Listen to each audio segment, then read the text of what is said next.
branja moram na nek način poznati vse to, kar drugi strokovnjaki z različnih področji pripovedujejo.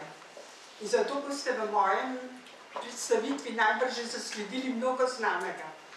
Vendar, ker sem iz 2000 letij, to je namreč moj predhodnik prej pozabil upozoriti, da smo iz 2000 letij, boste pač dovolili, da nekaj citatov citiram, ki jih morda poznate.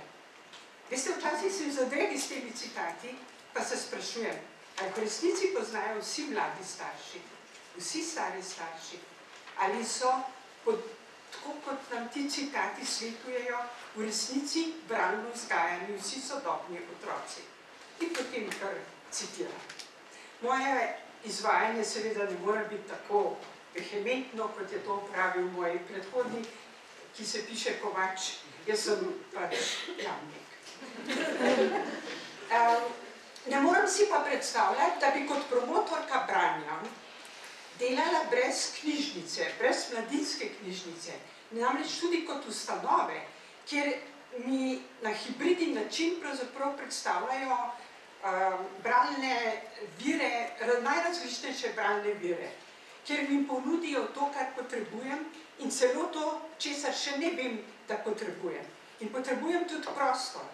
Namreč prijetno bralnico, kjer je določena tišina, zbranost, kjer je prijetno brati sama, vendarle z nekimi podobnimi, z drugimi bralci. Kaj še? Najbolj, veste, me vznemirja digitalnost. V primerjavi s tem, kako pravzaprav tudi o digitalnosti razmišljamo linearno. Kljub temu, da govorimo o razpadu besedilne zavesti, govorimo in pišemo o tem in tudi sprejemamo to na linearni način, pa naj bo v tiskani ali digitalni obliki. Vsa opozorila o koncu besedilne zavesti so mi dostopna v linearni obliki, meni, ker sem pač iz prejšnjega tisočletja. In se potem ob tem sprašujem, ali v sodobnejšem razpršenem načinu z vsemi hiperpovezavami sploh možno predati sporočilo tako, kot si želim, da bi bilo sprejeto. Saj približno tako, kot si želim. Kako vzpostaviti dialog, če ne linearnosti? Kako izločiti znanje, modrosti in izkušnjo vsega človeštva vse do danes, če ne berem linearno? Ali ne berem predvsem, če že ne sploh zato, da bi slišala glas drugih ljudi, zvedela za življenjske zgodbe in sporočila ljudi iz drugih krajev in drugih časov, tako iz realnega, kot iz domišljijskega sveta. Vidite, da se povezujem z našim prvim referentom in nenazadnje ta knjiga Zgodovina knjige skozi knjige me opozarja prav zato, da je dostopna vsa širina človekovih idej prav v knjigah. In vedno znova me spreleti nek bralski oziroma, bom rekla, bralno-mentorski srh, kadar preberem tale citat iz Neskončne zgodbe Mihaela Endeja. V tiskani knjigi je že z njeno materialnost vzpostavljena logika samega dela oziroma besedile. Črke so linearno vrščene v besede in povedi, ampak Mihael Ende pravi takole. Če dobro premisliš, moraš priznati, da so vse zgodbe na svetu v bistvu sestavljene iz 25 črk. Črke so vedno iste, samo njihova sestava se menjuje. Iz črk se delajo besede, iz besed stavki, iz stavkov poglavja in iz poglavij zgodbe.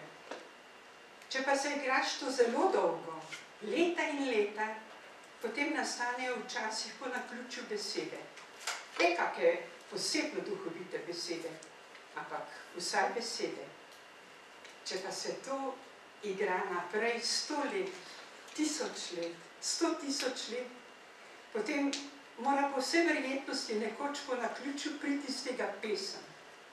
In če se to igra večno, potem morajo pri tem nastati vse pesmi, vse zgodbe, ki so sploh mogoče, zraven tudi vse zgodbe v zgodbah in celo ta zgodba, v kateri se ravno pomanjkuje midva. To je moj najljubši citat iz moje najljubše Neskončne zgodbe. Elektronska knjiga pa vabi k temu, da bi drugače organizirali tisto, kar knjiga, ki je še zmeraj naša, nujno distribuira linearno v sekvencah.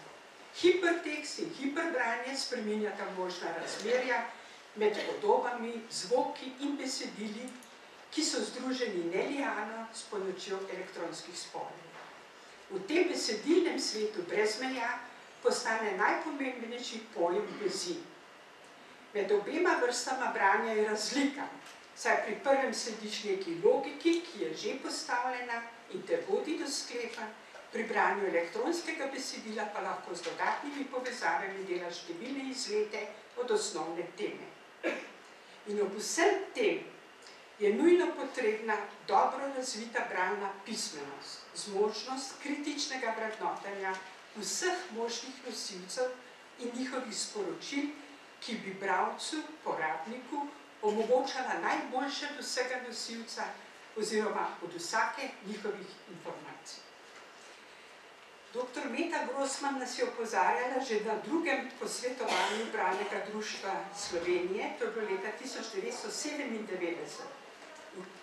Citiram: v času, ko smo obdani vsakovrstnimi besedili, le dobro razvita bralna sposobnost omogoča dostop do različnih podatkov oziroma do vsega znanja, do sposobnosti obrambe pred manipulacijo z raznimi besedili in do raznih oblik leposlovja.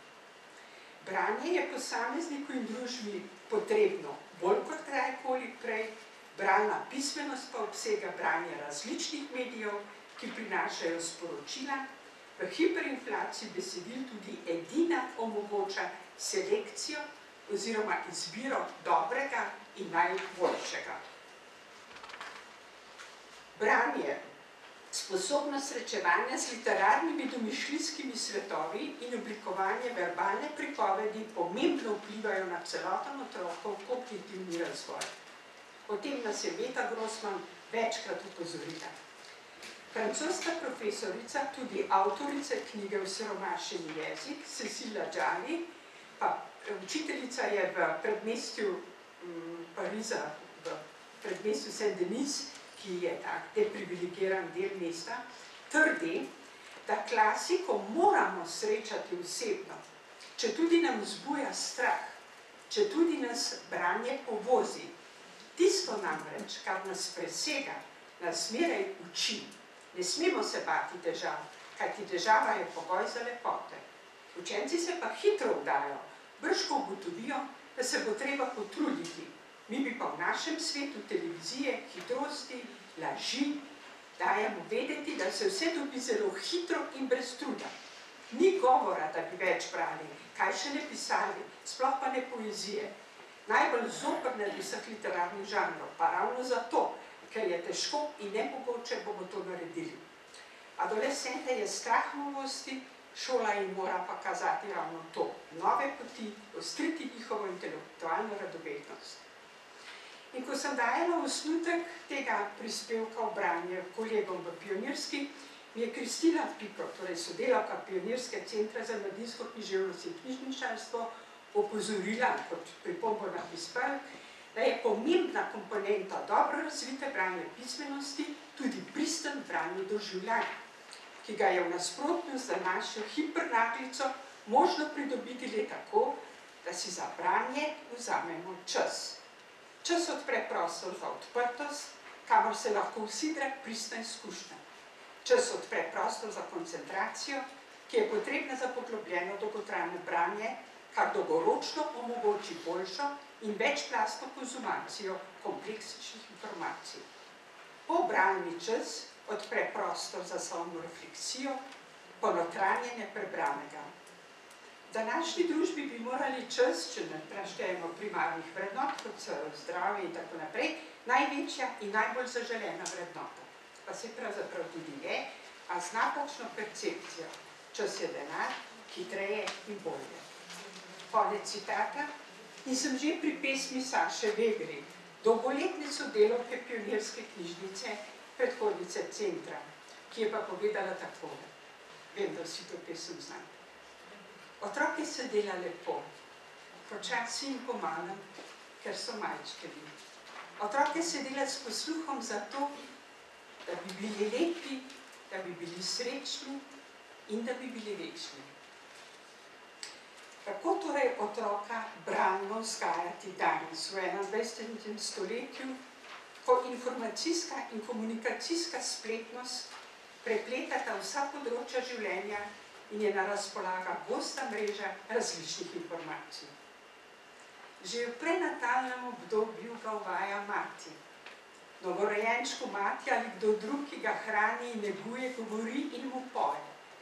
Nadalje starši ali drugi družinski člani, ki otroku pripovedujejo pravljice in berejo, ki mu pripovedujejo zgodbe tudi v knjigi, ne le ob drugih medijih. Na razvoj bralne pismenosti otroka vpliva družina z vsem svojim odnosom. To smo že tolikokrat slišali, boste rekli, drži, ampak vedno znova se rojevajo novi otroci. Vem za napovedi, da nekoč morda res ne bodo več rojevale človeške matere in da se nekoč ne bomo več sporazumevali z besedami. In takrat bo najbrž res konec homo sapiensa. Toda, prostite, jaz sem zdaj tukaj in zdaj vzgajam mlade pravce. No, potem sledi šolsko obdobje in čas, ko intenzivneje nastopita mladinska knjižnica in mentor branja, ki imata pomembno vlogo pri izbiranju, sprejemanju in umevanju sporočil. Menim, da je vloga človeka v bralni vzgoji ves čas ključna, kajti sprejemanje sporočil zgolj prek medijev dehumanizira človeka. Mediji pač ne morejo vzgojiti človeka, mediji lahko vzgojijo le mediji, ki postane nosilec vsiljenih sporočil, kakršne pač želijo vladajoči in lastniki medijev. Multimedialnost in interaktivnost mladinske književnosti sta poleg klasičnih linearnih besedil najbolj nujni, glede na hibridnost sodobnih sporočil in glede na senzibilnost otrok in njihovo zmožnost percepcije zaradi spremembe delovanja možganov in tako dalje. Zato so bralna gradiva vse bogatejša s slikovnimi elementi. Bralna gradiva so različne kombinacije besedilnega in slikovnega, strip in tako naprej, ali pa so celo slikanice brez besed. V vsakem primeru pa je mentorstvo odraslega človeka, glede na vse, kar smo povedali, otrokom še vedno najbolj in vedno bolj primerno in potrebno, da bi v tem globalnem, digitaliziranem svetu ostali in postali ljudje odprti za humanost. Moj glas, vem, se vam zdi staroveški in še posebej, ko navajam te strokovnjaki iz prejšnjega tisočletja. Toda,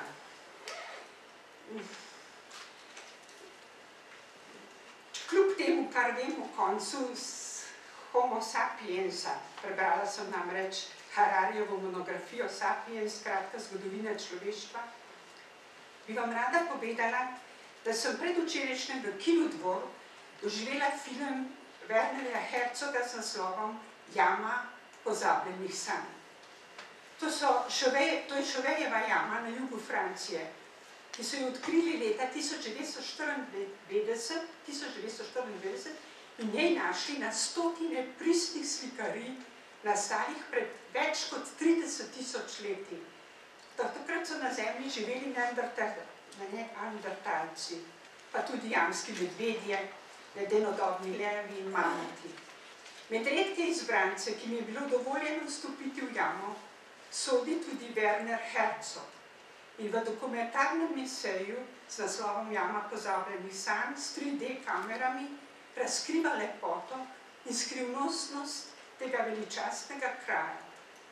Pri tem pa v svojem edinstvenem slogu razglablja o prvotnih obiskovalcih, rojstvu umetnosti in čudnih ljudeh, ki se danes klatijo okoli jame.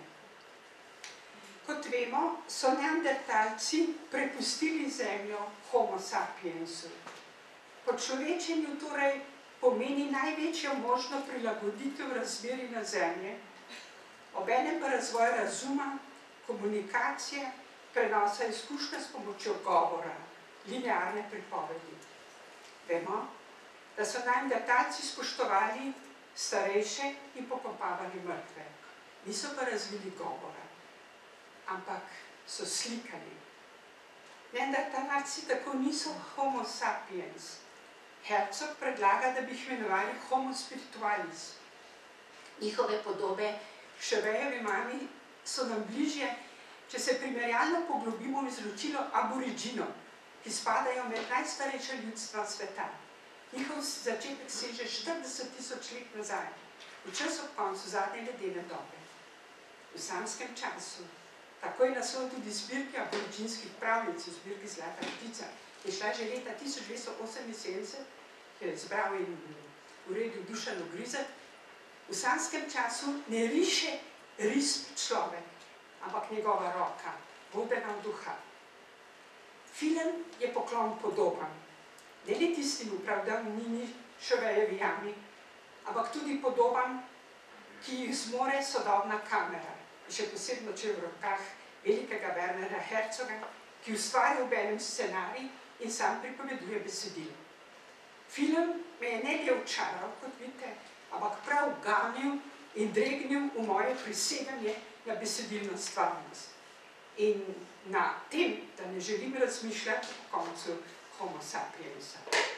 Toda, če bomo po koncu homo sapiensa komunicirali s podobami prek interneta ali kakega drugega medija na takšen način, kot so neandertalci v Chevejevi jami ali pa moj ljubi Herzog, potem je samo malo žal, da bom tedaj že v samskem času.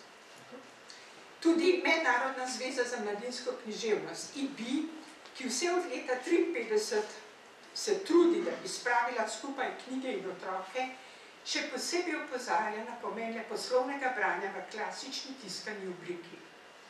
Zvezi nekateri učitajo, da ne napreduje glede na znanstvene izsledke in področje branja, da ne sledi sodobnim spremembam.